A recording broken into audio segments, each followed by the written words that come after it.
Let me show you how to make your own Kiseli Kupus, sour cabbage. Step 1. Get a cabbage, Kupus. Number 2. Salt. Number 3. Bure.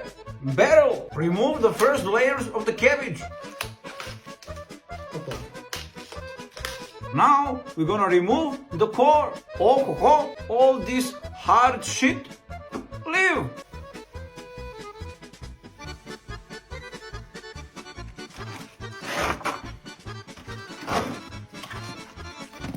And now we leave it overnight. To ferment, all we need is salt and water.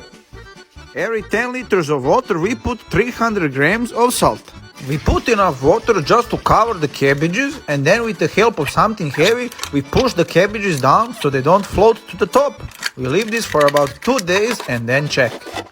Oh, the water is already white, which is good. And put outside or in the podroom. 4 weeks later. Oh, good. Have a look. Wow.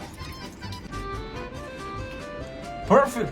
We remove the leaves one by one, and now we can make traditional food like sarma, stuffed cabbage rolls. Oh ho ho.